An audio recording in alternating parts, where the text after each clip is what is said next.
Well, happy Thanksgiving. I'm so excited that you're joining me today and that we're going to be talking about everything related to narcissism. Everything that you've ever wanted to know about narcissists, what makes a narcissist, are nice narcissists dangerous to you? Should you be concerned about that? This is going to be the live that answers all your questions about narcissists, NPD, as well as narcissism. So I would love to be able to jump into this with you. We're going to first talk about what is narcissism, NPD version of it. And then we're going to get into how do you know if they're abusive to you or are they always abusive to you? Because that's a big question I get frequently. People think, okay, so someone's gotten diagnosed with narcissism. Does that necessarily mean that they're an abuser? Why are you doing that? And then we're going to get into how being in a narcissistic relationship affects you.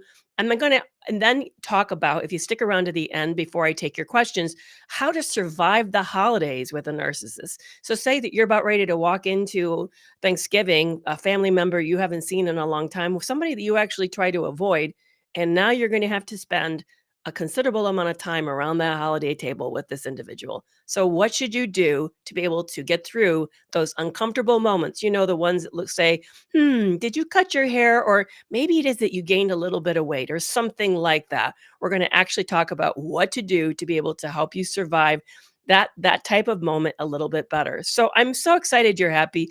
I'm so excited that you've joined me today. I am Dr. Carrie McAvoy with 25 years of clinical experience, and I'm just really, really thrilled that we can talk about all these topics that often you guys have a question for me, and then I just don't have the ability to stop and answer. So I'm really glad that you're joining me. So, what is narcissism? And I'm going to talk about this from a psychological perspective. Often we use the word these days, it's only almost become code to talk about a difficult person, but narcissism isn't about a difficult person. It's actually much more than that. We should say that. We should say somebody is not easy to be around. Maybe you can say they're emotionally immature or they're emotionally handicapped or I find them hard to be with. I think we really need to find an other terminology.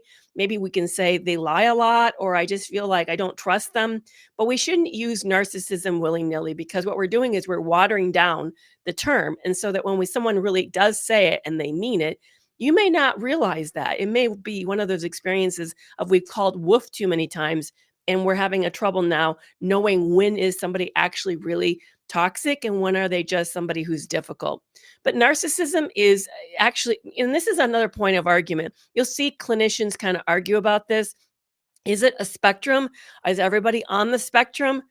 I tend to think that nobody is perfectly psychologically healthy and that there probably are one or two traits of a personality disorder that you struggle with. Maybe it's obsessive compulsive personality type. Maybe you're a little isolated and you're a little more like a schizoid personality type.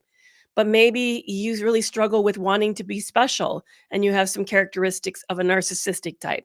Could be even that you are a little emotionally unstable and you tend to fluctuate a lot and it's not related to ADD. That might be some borderline personality dynamics, especially if you're fearing abandonment or fearing someone's going to kind of take over and suffocate you. Everybody's a little bit has a little bit of something. There's no such thing as somebody having nothing of nothing. So that's why when I say it's on a spectrum, I'm really kind of referring to the fact that healthiness is hard and nobody has the ideal strong personality. That we all have some inherent weaknesses. So, but when it comes to narcissism on a spectrum, I would say most people are in the healthy range, and they probably shouldn't be seen as having narcissistic traits or being described as a little bit narcissistic and on the spectrum. I don't think that actually is a thing. You'll see clinicians like Dr. Ramani and others tending to differentiate between healthy narcissism, which is just having a good self esteem, knowing that you have value, that you're important, and that it's really good for you to sort of promote your point of view or your opinion versus pathological narcissism. What we're going to be talking about here today is pathological narcissism. So then the next question people want to ask, well, is how does narcissism occur? Is it occurring more frequently today? Is social media making it worse? Is there something happening culturally? Or maybe it's always been this way and we just didn't realize it. And is it related to bad child rearing or is it related to something else? Because when you go back and look at the first theorist who talked about narcissism, and that is Freud and Jung and Kohut, and others, they tended to see it as a result of bad parenting because often women were the cause of everything. So you'll see kind of this misogynistic tendency through the early thinkers, through the early psychological thinkers, but that actually was neglectful on their part. It was partly due to the culture, the zeitgeist. That was the way things were seen, is that women were more emotional, and the women, because they stayed at home and men were out and gone, that women had a biggest impact on child rearing. That's way outdated. That isn't necessarily true anymore. And on top of it, we understand things much better. We understand things that were coming from a male bias that they have missed at that time. For example, we now know that women are not more emotional, that actually research shows that women have more emotional regulation often than men do. You can see that with who benefits from being in marriages. So there's lots of research that supports that women are uniquely more impact or more damaged emotionally than men are. But also today, many men are involved in child rearing, and they're very important caretakers in the involved and raised with their kids. So that then also doesn't hold up either. So we're coming to and ignore. Here's the other thing: there's been a huge growth in infant studies on infant psychology, and we now know that infants come into the world preset. I mean, are you surprised? Any of you who are parents who've raised more than one kid, you know that your children at birth were different.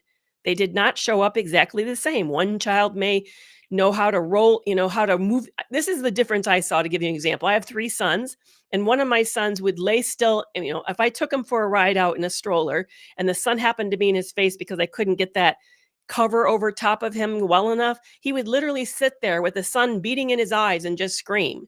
And then my next son that I had born, he would just turn his head. He just knew that his head moved and he could, move his eyes out of the way of the sun.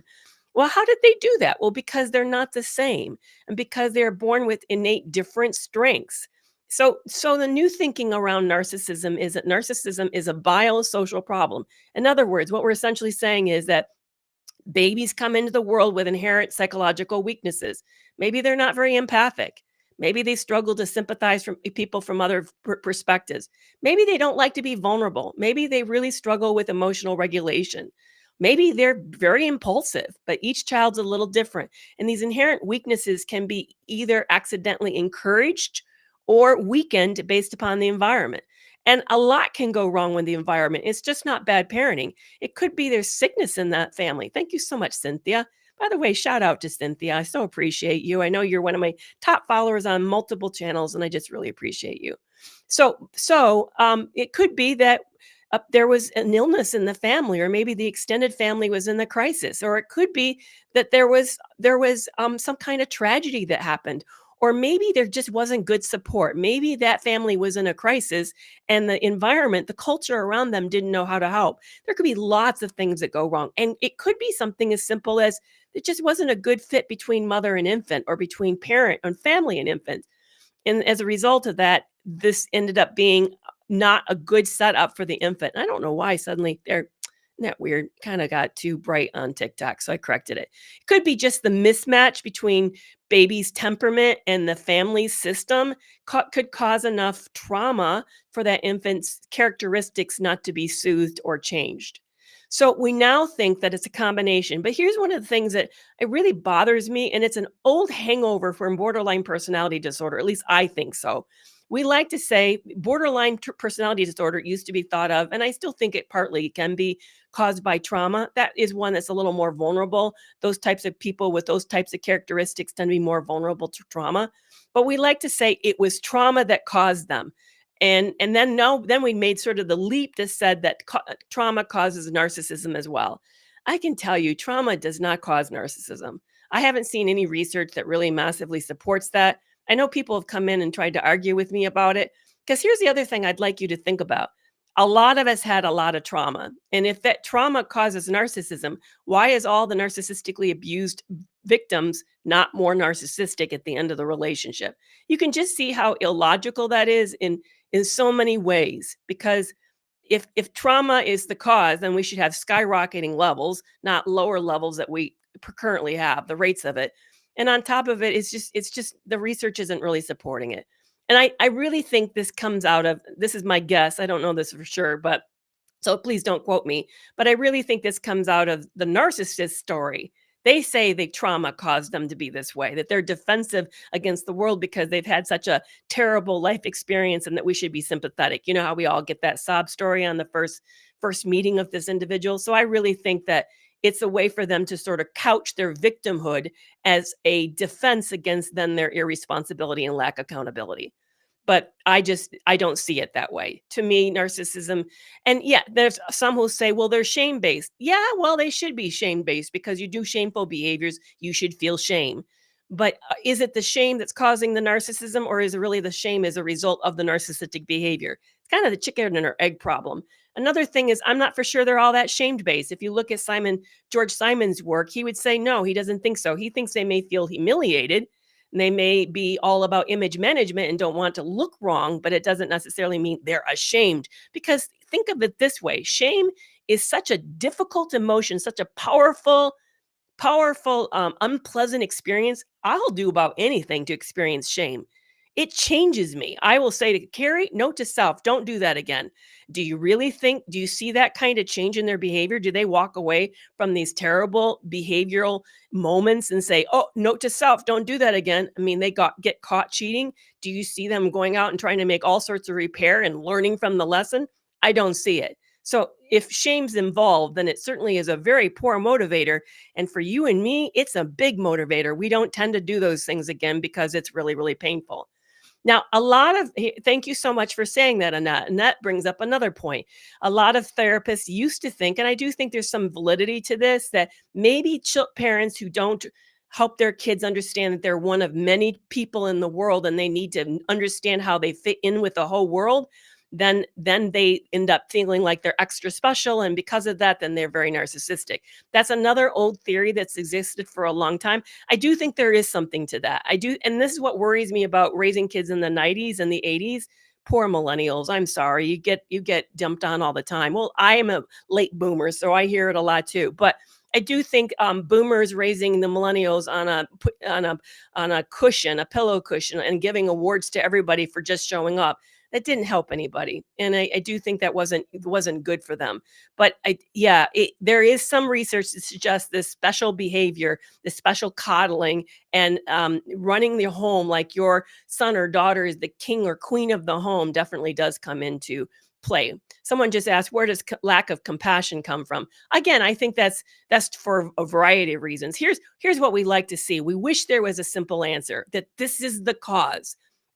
Just like with a lot of diseases or disorders, there isn't one single cause. It's a whole influx or confluence of lots of variables that are causing these disorders. So we need to see it as not as simple as this or that or just this, but it's a lot of things that have gone wrong. It's probably some biological hardwiring going on with an imperfect setup in the environment between the infant and the child.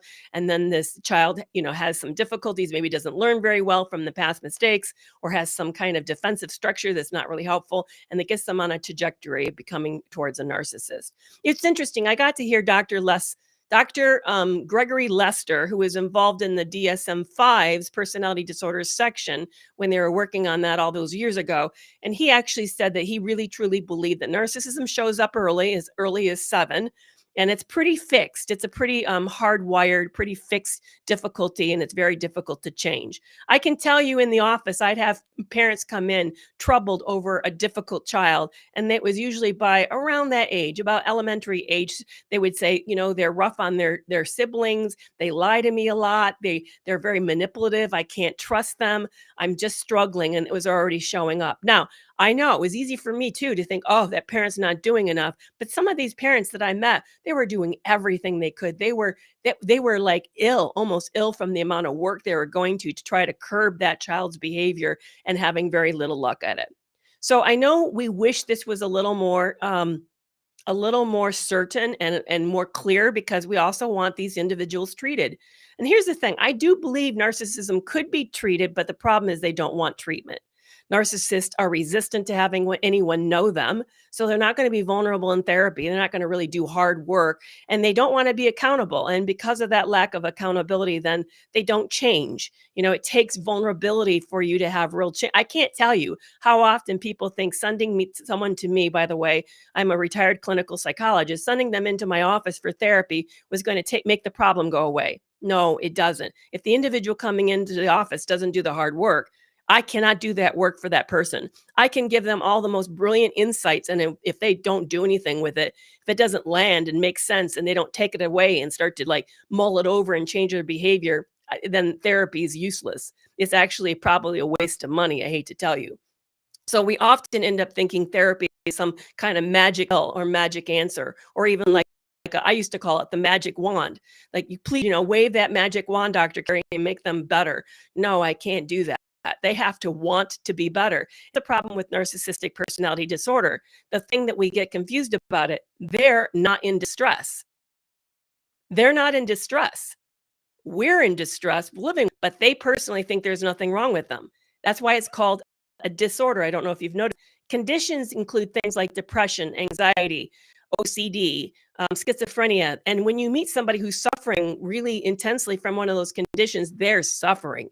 They know they're miserable. And because then they want it changed. But people with disorders, and that includes all disorders, they're not suffering. They just see it as part of themselves. To give you a good example, I'm autistic. I cannot imagine what it's like to view the world from a non-autistic. I've never seen the world that way. I've only experienced the world through this grid. So for you to ask me, what would it be like to be an allistic, somebody more normal, not neurodivergent, I can't tell you that. I can just tell you who I am. Same with narcissists. Narcissists will just tell you who they are. They don't know what it's like not to be not narcissistic. There is no world perspective for them. They just see them. This is me. This is who I am. Accept me the way. That's what they'll say. Accept me the way that I am. Why can't you accept me? Problem is they're abusive most of the time. That's why we're struggling, is because they cause relational harm to everyone around them while they personally don't struggle. So let's talk about the core features of narcissism. You have to have 5 out of 9 personality traits from the DSM-5 TR. And here are the 9 characteristics. And it has to start with early adulthood, and be present in various contexts. It needs, here's the 9 list: a grandiose sense of sense of self-importance, preoccupation with fantasies of being successful or powerful, a belief in being special, a need for excessive admiration, a sense of entitlement, interpersonal exploitation, a lack of empathy, envious of others, or a belief that others envy them, and the arrogant and haughty behaviors and attitudes. You have to have 5 out of these 9 to be diagnosed. So let me kind of break it down with exactly what this means. So the core features are going to be a grandiose self-image, and this is an inflated sense of self-importance and a belief in being special or unique without corresponding achievements to support that view. Here, let me give you an example I thought was really wild. My ex went to a technical school, kind of like an associate school, to get a degree. And then he went on to a college, but he was going to college in a country he didn't speak the language. Plus, he's not all that diligent and hardworking. So he ended up hiring somebody to write his papers. And on top of it, the college he went to wasn't accredited, and he didn't know that.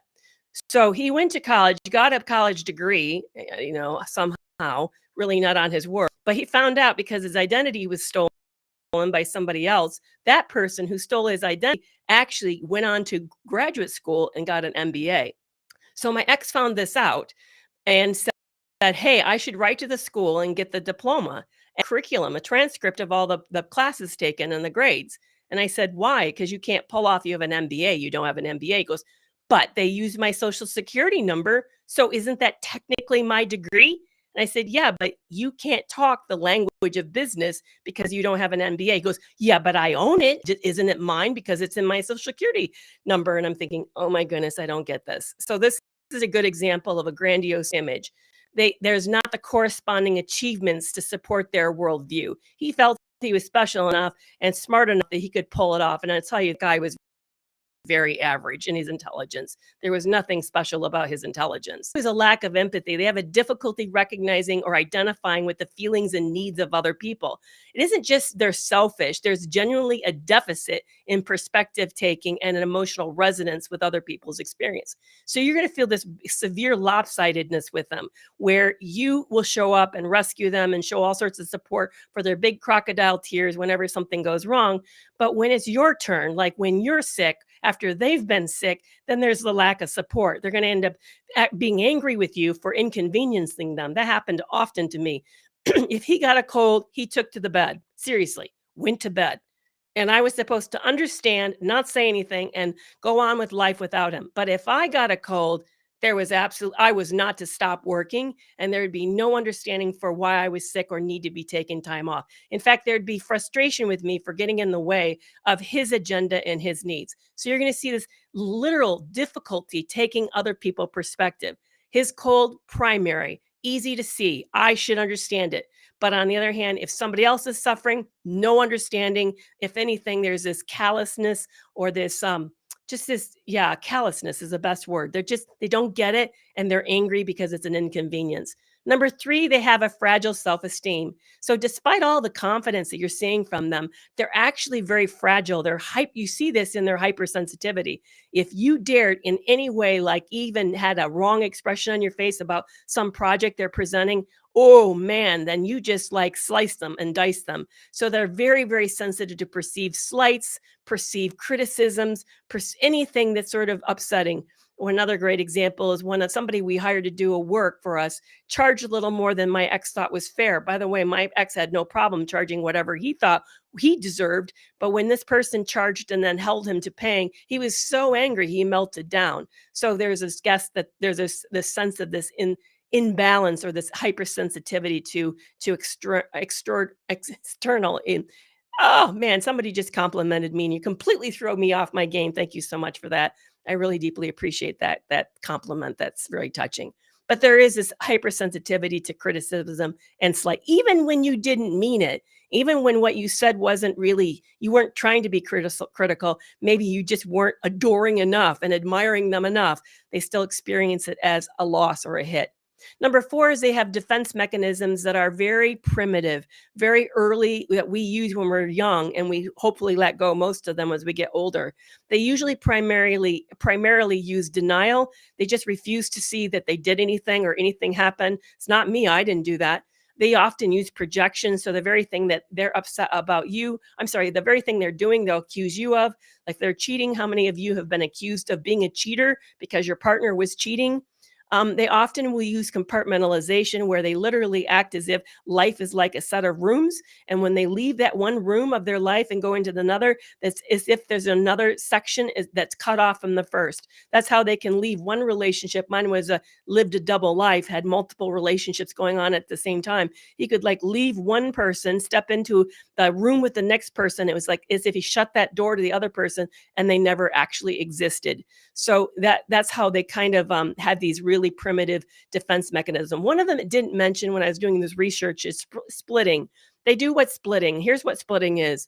It's literally seeing something as either all bad or all good, all white or all black, all right or all wrong. They don't realize that life is gray and complex. So here's how it shows up for you. When you first met them, they initially saw you as the ideal, most perfect partner, and that life was glorious and there was never anybody better than you. And I know, didn't that feel lovely? I really liked that. That felt awesome.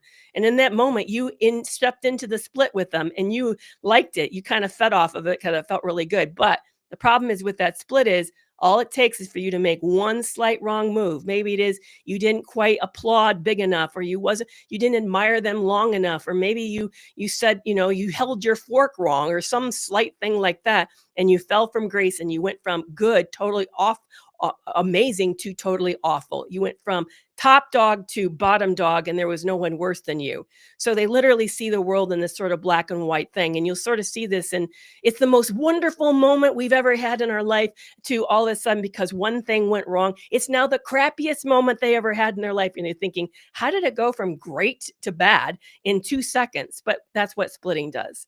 And then the fifth way is there's interpersonal exploitation. They view relationships transactionally or predatory.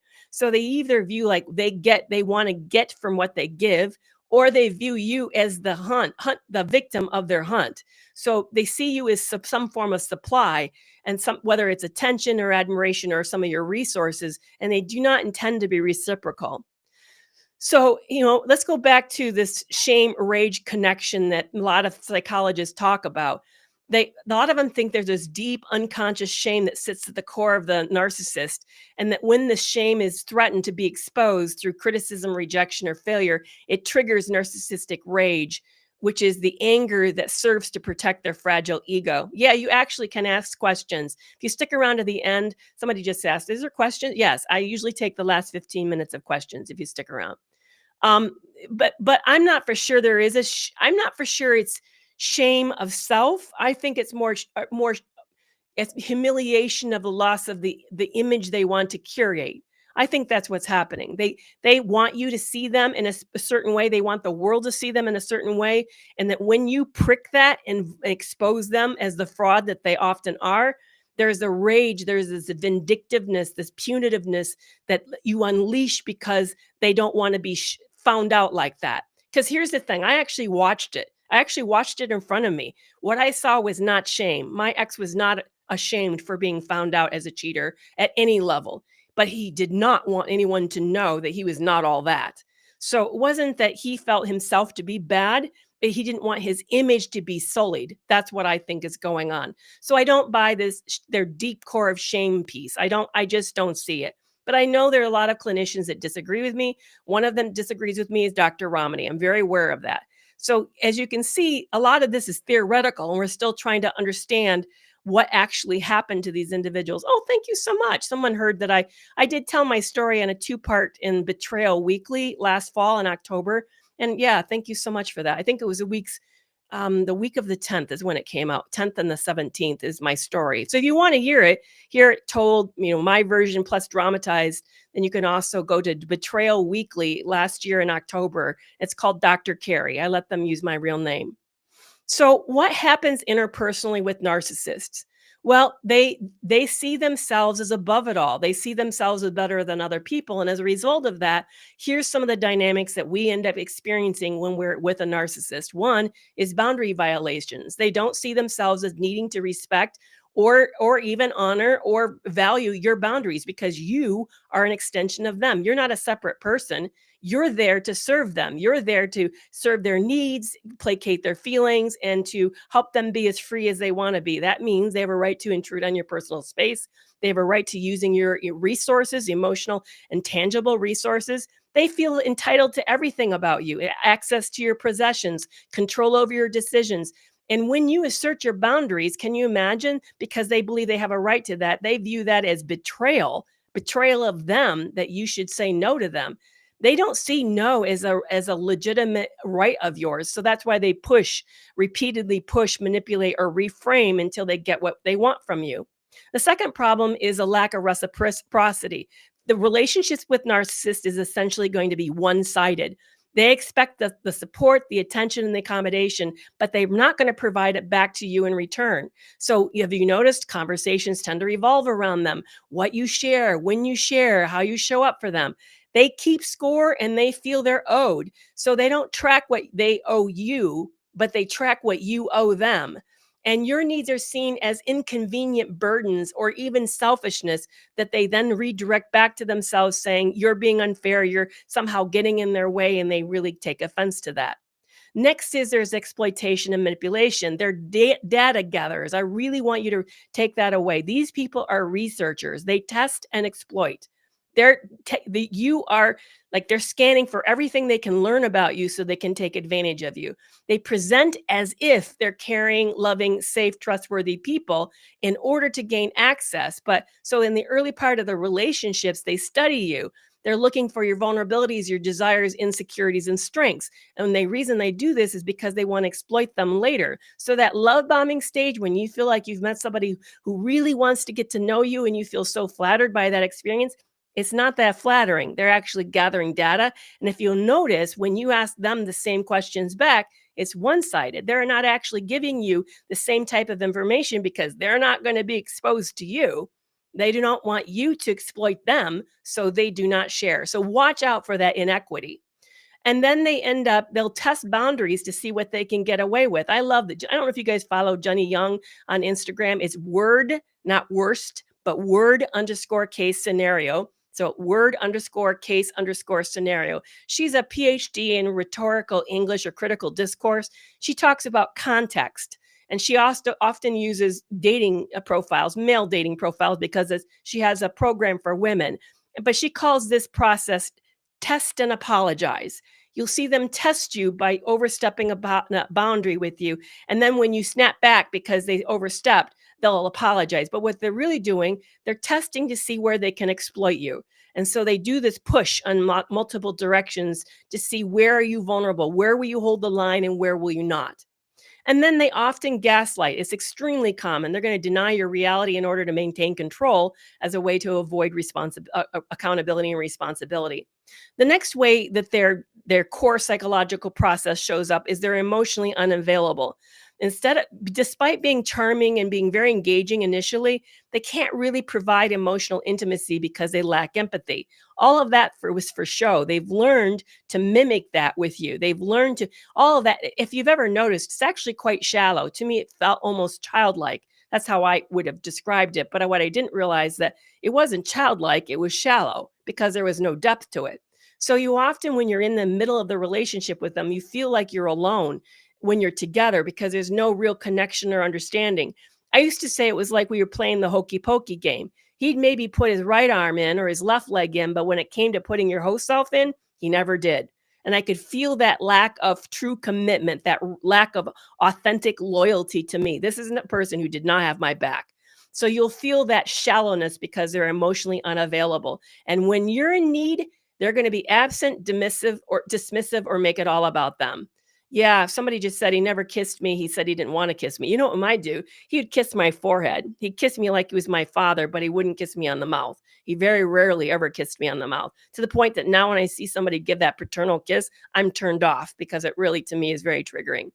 The next psychological core feature you'll see is constant criticism and devaluation. They're going to belittle you, criticize you, nitpick you in order to maintain superiority because they need to prove that they're better than you, but also a way to keep you under control.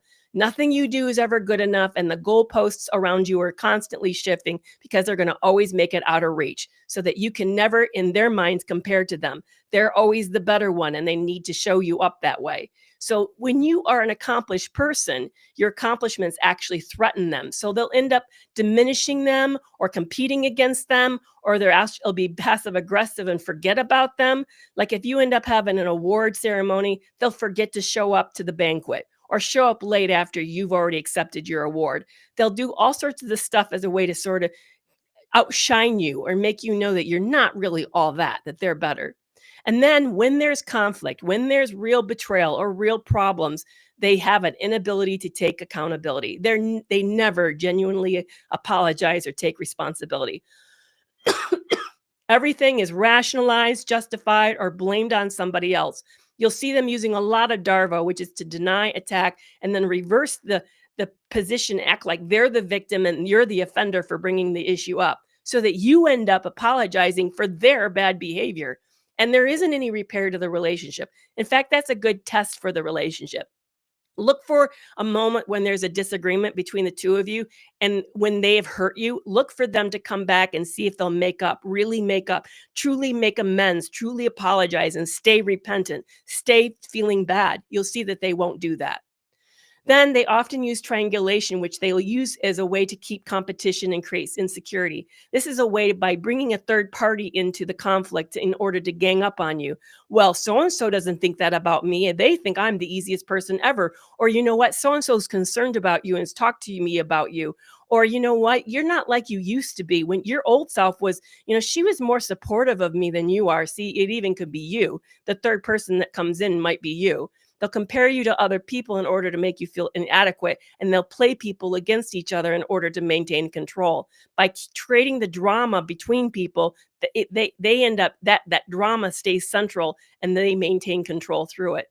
Notice there's a lot of emotional volatility because their emotional regulation is poor. So they end up getting disproportionately angry over minor issues. They'll sulk, use silent treatment, withdraw, or use punishments, maybe silently, or maybe coldly, or maybe in a hot rage. You end up feeling like you're walking on eggshells, never knowing what's going to actually trigger them. And so all your emotional energy ends up going to managing their feelings instead of taking care of your own. And then there's a lot of projection where they attribute their own negative traits and aptitudes to you. So they'll accuse you of being selfish, manipulative, or uncaring. Exactly what they're doing, they'll say you're doing it. And they're often very good at picking out people who are caring and sensitive and empathic. So because you're that way, you end up thinking that maybe it's true because you're willing to take a look at yourself and own maybe the way that you're less than perfect. So often I see a lot of victims come to me and say, I think I'm the narcissist. That person tells me that I am. And yet when you look at it, you'll see that their partner is taking no accountability for what's happening in the relationship. And so it ends up making you really question your sanity and your goodness. Also, in these relationships, there's no genuine intimacy.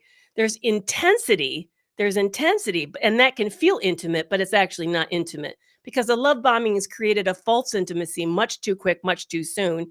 They don't really truly know you or see you. They just see a reflection of you as meeting their needs. And the relationship ends up being superficial instead of being deep. And so you end up feeling very invisible and alone in these relationships. And these relationships have a pattern they follow. There's idealization in the beginning, then they fall. If that's that pedestal that you end up on in the beginning, then you end up falling from grace, where there's criticism, withdrawal, and abuse as they gain control. And then as they prepare to exit and leave, they start to get into the discard mode because they've already picked out the new supply all lined up. And then the cycle repeats again. And when they feel like there's not enough supply, they keep you on that back burner, almost as if you're an antique car being sitting out in a warehouse, and they'll go off and dust it off and see if they can manipulate you again. So watch out for that. And no amount of time that they've been gone is enough time for them to forget about you. If they think that you're still a possible source of resources, they're going to cycle back in and attempt to hoover you again when they don't have the supply from somewhere else. So Jane's asking in all caps, so I can tell this is urgent, what work do they need to do to change? Well, that's the work they must determine to do, and they're not going to do it, Jane. I hate to tell you that. You can't convince them they need to do the work. You missed probably the first part when I talked about this. Then you can't convince them to do the work. They have to decide to be vulnerable, decide to take accountability, decide to face the fact that they're being abusive to other people, and then take ownership for that and start to be different. And unfortunately, because of their belief in their superiority and because of their unwillingness to see you as a real person and care about your feelings, then they don't do that. And so as a result, they don't change. It's not that they can't change, is they won't change. That's why we say they can't change, because it's so difficult for them. They don't. And it becomes really you end up wasting your life hoping for their potential, and the potential will never come about. So how does this impact you when you're living with somebody like this? Here are the ways that this is a cumulative effect of living with somebody who has narcissistic personality disorder. First, there's a loss of self. You gradually lose your sense of self, your identity, your preferences, and your voice. You start to mold yourself around their needs so long, you don't even know who you are and what you think and what you want. So all your feelings, opinions, and desires have been invalidated so consistently for so long, you stop having them. And you become a shell of yourself, and you start performing a role instead of living authentically. And you start to ask yourself, who am I? I don't know who I am anymore. And the idea of leaving becomes scary because you don't know how to answer that question very well. I just was on a podcast interview. I don't know when it's going to drop, with Dr. Mazzella. And I'm trying to remember I think it's called the Narcissistic Coder or something like that.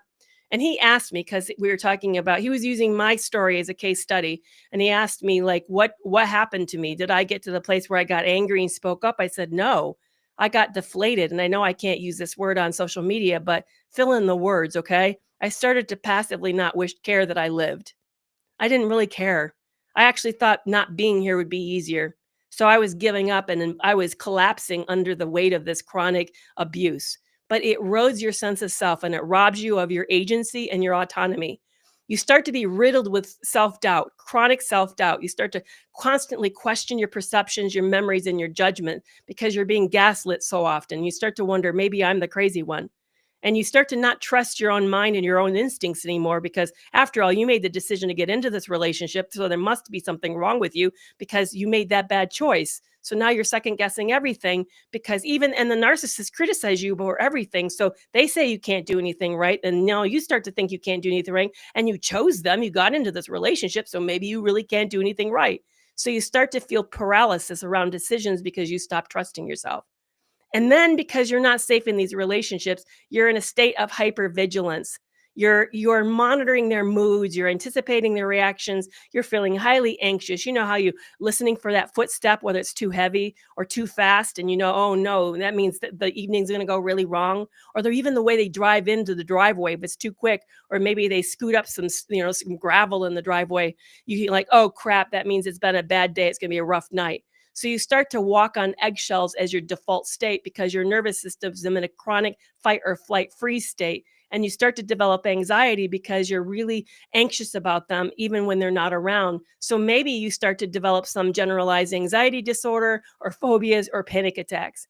A lot of survivors often have a form of depression where they start to feel hopeless, like nothing they do ever makes a difference. And they feel like this chronic helplessness because everything they do starts to get blocked, or the narcissist sabotages it. And they start to see these repeating patterns where nothing changes. So they start to feel this emotional flatness where you stop feeling joy, excitement, or hope. And the exhaustion, the narcissist is probably coercively controlling you. So you're not getting good sleep. You're probably not having the diet you really need to have. And because of that, you're chronically exhausted, and the kind of exhaustion that sleep really can't fix. And you just become checked out, like a numb shell of yourself, like I felt like I was a paper cardboard doll. I just felt like I walked around the world and I moved around the world, but there was nobody home. And then you start to wonder, maybe it's just better I'm not here. Maybe the world would be better. They certainly say they would be better, that they don't need me. I actually asked my ex. Now remember, I was widowed, and that losing my first husband was so devastating that I really was deeply afraid of being widowed again or losing my partner. So I asked my ex, and this is a stupid question. Well, it wasn't stupid, but it was a vulnerable question. That's why I'm saying it was stupid, but it wasn't really stupid. I just it would make opened me up for harm. That's what happened. So I asked him, "So how would you feel if something happened to me? How long would you be devastated about this?" He goes, "Not at all. I would move right on." And I'm like, "What?" He goes, "And you would too. I know you would." And I'm not you, dude. He goes, "But I would move right on." And I thought, "Yeah, I'm nobody to you." That's how I feel. I feel like a big old nobody here in this relationship. Some people in these relationships develop CPTSD, where there's a chronic flashbacks, intrusive memories. They feel emotionally feel terror or shame or helplessness without a clear trigger. They're struggling with nightmares or sleep disturbances. They have a heightened startle response. They have very difficult time regulating their emotions, and they have a lot of it's formed trauma. It's a PTSD or CPTSD. And then there's often this deep shame or worthlessness. You can hear some of the shame creeping through in my story, where you've had this internalized belief that maybe you're defective, unlovable, or bad because you start to believe their criticism that you are too sensitive or you are too demanding or too much or not. And so you start to feel responsible for the problems in the relationship. And then that sense of shame just pervades everything about you. And then, of course, there's cognitive impairment because they have created this dual state of reality of them being good and bad, and you don't know what's true. So you're having difficulty concentrating and remembering. You feel this brain fog that makes everyday tasks hard, and there's a problem just even making decisions. But by the way, that's due to neurological damage that's happening from the chronic. And then it affects your health. And I realize I've already gone on for 45 minutes because there's so much to say about this. But one of the things I want to tell you is there is hope. A lot of you ask me, how do you begin to heal? Is healing possible? Can you become yourself again? Well, here's the bad news. Who you were before is probably gone. That person actually was died from this experience. So in a way, that life is burned and become ashes, but a new you can rise. Who I am today is not who I was 15 years ago before I met my ex. I met my ex about 8 years ago, and my was widowed 10 years ago. But if you went back before I was widowed and met me then and the me now, I've changed. And there's a lot about me that's a little different. I'm taking risks I would have never taken. I'm a little more out there than I used to be. I even talk. I didn't talk a whole lot back then. And now I can talk for a whole hour and feel alive. So I'm different. But it was like a phoenix. You have to rise up out of the ash, but you can do it. And one of the ways that you can do it, and I'm going to, unfortunately, on TikTok, you're not going to be able to see this, but you will be able to see this um, on the stream. I want to show you guys something. Um, so let me see if I can set this up correctly. So I'm going to see if I can shrink myself because I want to show you this new app. So this app that I'm released is called Reclaim You, and when you get into it, takes you through an onboarding process. And this app moves. The video moves really quick, so I'm going to pause it. Takes you through an onboarding process to help understand what is your biggest need now. What kind of narcissistically abusive relationship did you experience? What kind of help do you need right now? And then after it onboards, it actually then creates a program specific to you. This program is unique to you and it's not for anybody else. It creates a 12-week program and it breaks it down by what will happen in each different week so that it kind of helps you systematically know the kind of help that you're going to be able to get and receive when you use this app. And then once it sets up this program for you, it then actually customizes what you get from the program for what you need after you go through the onboarding. This is the onboarding right now. And then every day after the onboarding, it starts out with the beginning of the day. It asks you, how are you doing? It does a check-in. You can leave a voice note or you can actually journal and talk about how you're doing that day. And then it then curates what it gives you for that day. Maybe you need that day a practical lesson. Maybe you need a certain kind of video or help. Maybe you need a tool or a reflective prompt, but it gives you some content for you to then consume over a period of time to help you heal for that day. And then it asks you, what did you learn from that content? What was one thing that you took away? The app is called Reclaim You. It's one word, Reclaim You. And I actually put it in the link in my bio. It's at the top. So if you can join the wait list. Unfortunately, it's not ready to release quite yet, but it will be in the next couple of weeks. I just don't have a date yet. So, but it gives you then an activity to do to help you. And then at the end of the night, it gives you a check-in. How did it go? What happened today? Was it a good day? What went well? What didn't go well? And then it allows you again to journal or do a voicemail to help you put into words what you experienced for that day. So that overnight while you're sleeping, it curates the next day's content for you based upon how that day went. There's also trackers in it. So for example, maybe you're going no contact but having a rough go. It then every day says, how did it go today? Did you do no contact? And if you didn't, it says no problem. Tomorrow's a new day. It does not make you feel guilty. But if it does, it then as you go no contact, it helps you celebrate the milestones. The other thing that's unique about this is that there's also a AI coach inside of it. So you can say that you're having something happening right now and you want support for that. You can actually go to it and say, "Hey, this is a problem. I need help." And you can type it in and it responds because it's AI powered based upon my lessons and wisdom and my foundation. And then it gives you information and helps and boundary scripts and all sorts of really important things that you need to manage your life. And there's also inside of this, there is an online library. It's going to show you that in a minute. So you can actually go in and look at the topics by video or by PDFs or maybe by like trauma bonds or cognitive dissonance or traits of narcissism. You can go in there and find topics that are really helpful. And the PDFs are actually huge lessons with tools and reflective prompts that you can use to help you learn how to do it. And like I said, it's built out for how you need to heal over the next course. So it's literally like carrying, I always feel silly saying this, but it's like carrying Dr. Carey in your pocket. You actually are able to get support immediately, right then and there, the moment that you need it by using this app. So I'm so excited about it. We're putting the links if you're in the live for Facebook and YouTube, where to go and look it out and check it out. But if you are here on TikTok, you can go to my profile and the top link is called Reclaim You. So like I said, it's being released in the next week or two. I'm super excited about it. The website's already up, so you can actually see what it looks like. And with examples, you can see what the price is going to be. And I will be offering some specials over Christmas that you can lock in for a better price.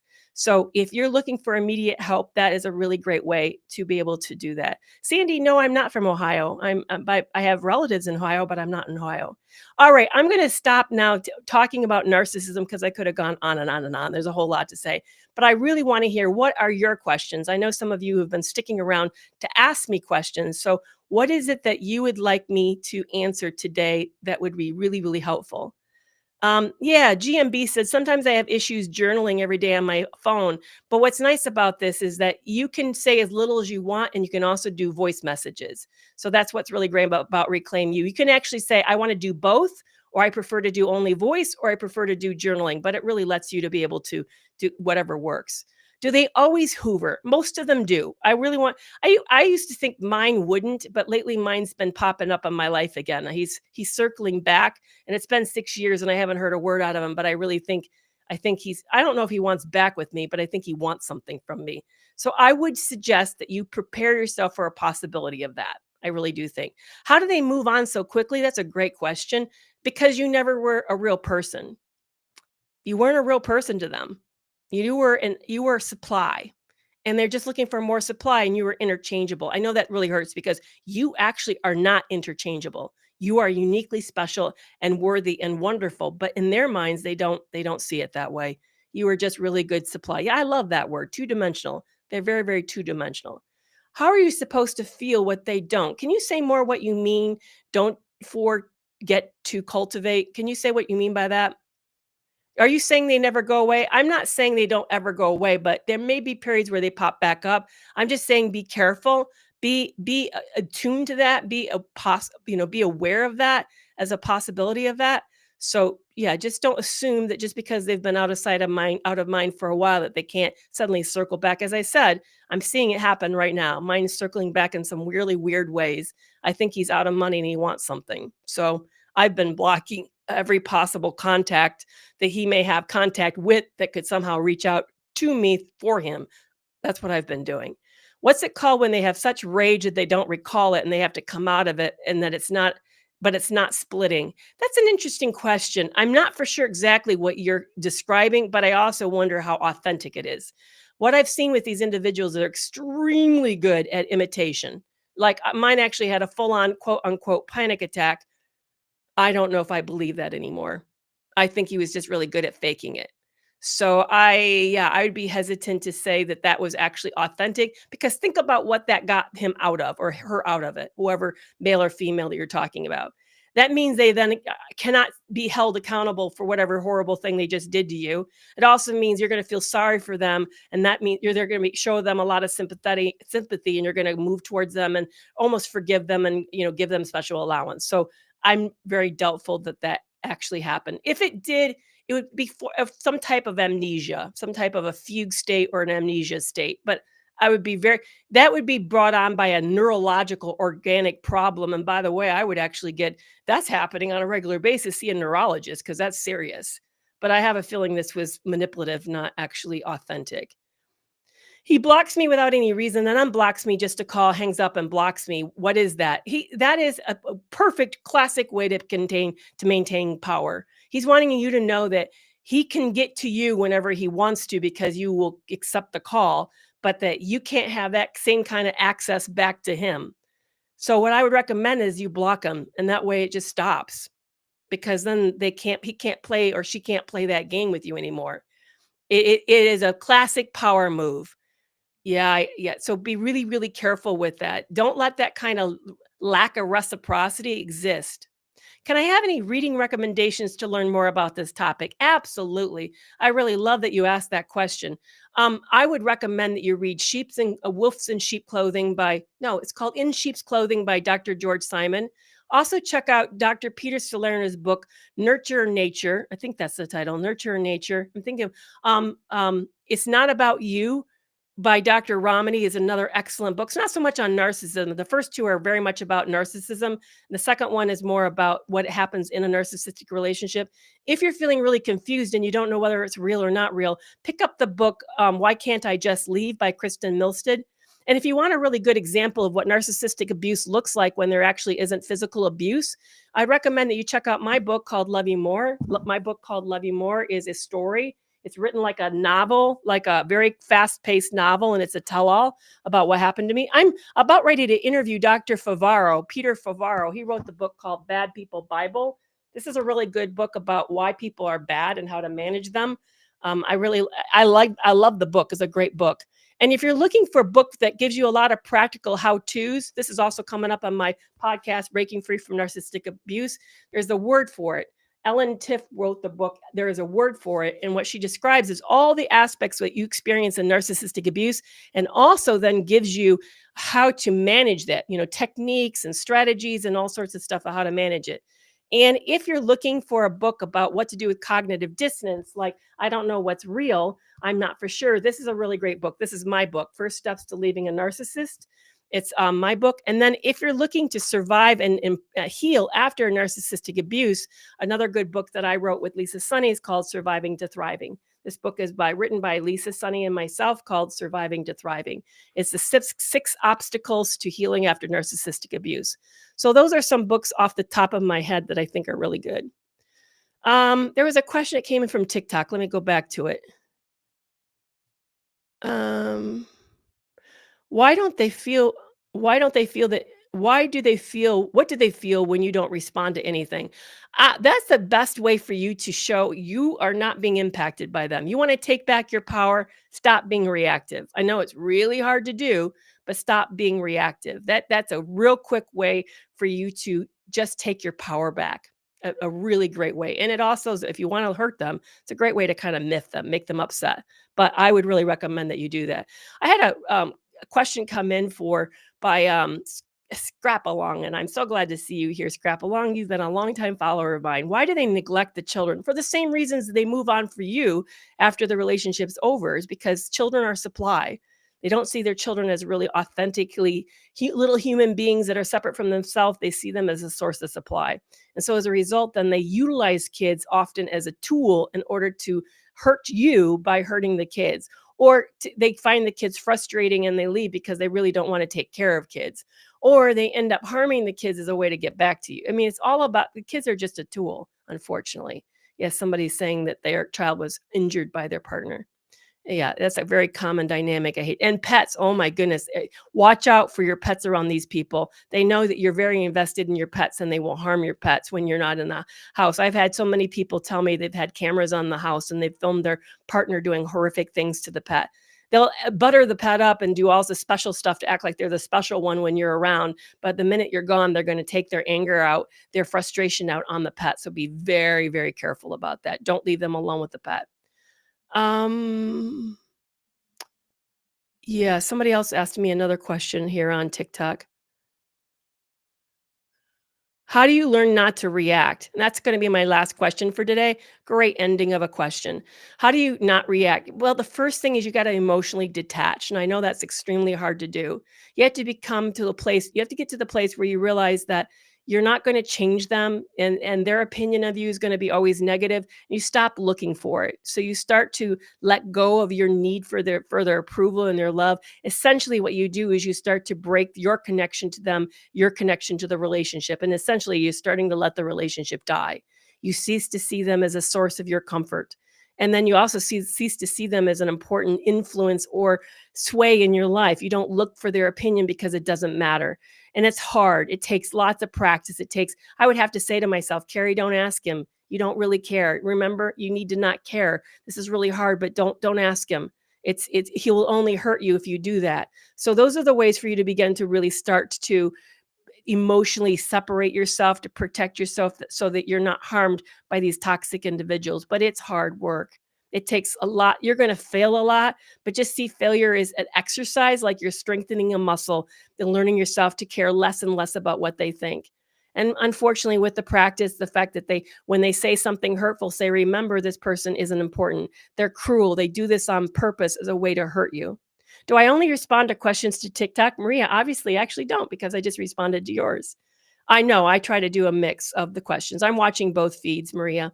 So like GMB and Scrap Along, we're both on YouTube, and the Facebook questions are coming in. But unfortunately, when I'm doing the education part, everybody, I'm not actually looking at the feed, so I may not see questions. So you may have to ask this again for me to be able to see it, because I'm not seeing it at the time. But Maria, I so appreciate you. You know, you're not another one of you're a longtime Facebook follower. And I remember way back when you bought the book of Love You More, and I so appreciate it. So here's a way for me to wrap it up as my big thank you to Teen Care. You know, you guys all saw on YouTube that I really did a big shout out to Dr. Les Carter. And I'm going to tell you guys, but I'm not going to tell the world until later. But I will tell you here because you're here. Dr. Carter was in touch with me yesterday. He's agreed to another interview. So we will have an interview this summer from Dr. Carter. So even though he's in retirement, although he's got an active YouTube page, he will come back and do another live interview. So I would love to know, what would you like me to ask? Ask him. I have some of my ideas, but what would you like the two of us to discuss?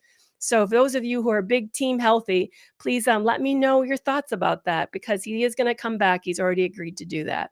But team care, I really appreciate your compassion, your authenticity, how responsible and respectful you all are, and how engaged you are. Thank you for being here, for being part of my team care. And on this holiday weekend, I am extremely grateful to every one of you. That just what you guys are so amazing to me. You mean so much to me, and I get to know you. That's why I call some of you out, like Cynthia Yoder or Maria or Scrap Along, is because I get Bera. Bera is another one that's here today. Amanda, Teresa, I get to know you guys. You guys become very, very important to me. You're part of my community. I feel like, we have this little date that we do every Tuesday at 4 p.m. So thank you so much. So here's what next week is. Next week's topic is going to be with Dr. Dr. Leslie Dobson. She's big on Instagram. I don't know if she's on TikTok, and she does on YouTube. It's called Intentionally Disturbing.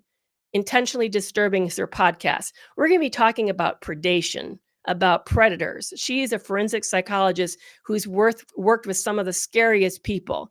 So her and I get into all about, dangerous people and dangerous relationships. So next week when you join me, that's going to be the topic we're going to be talking about. We're going to follow up with a deeper dive into it on this live at Tuesday, 4 p.m. Central Standard Time. And thank you so much for being with me today. I really, really appreciate it. Yeah, Adonia, I did give a massive list of books.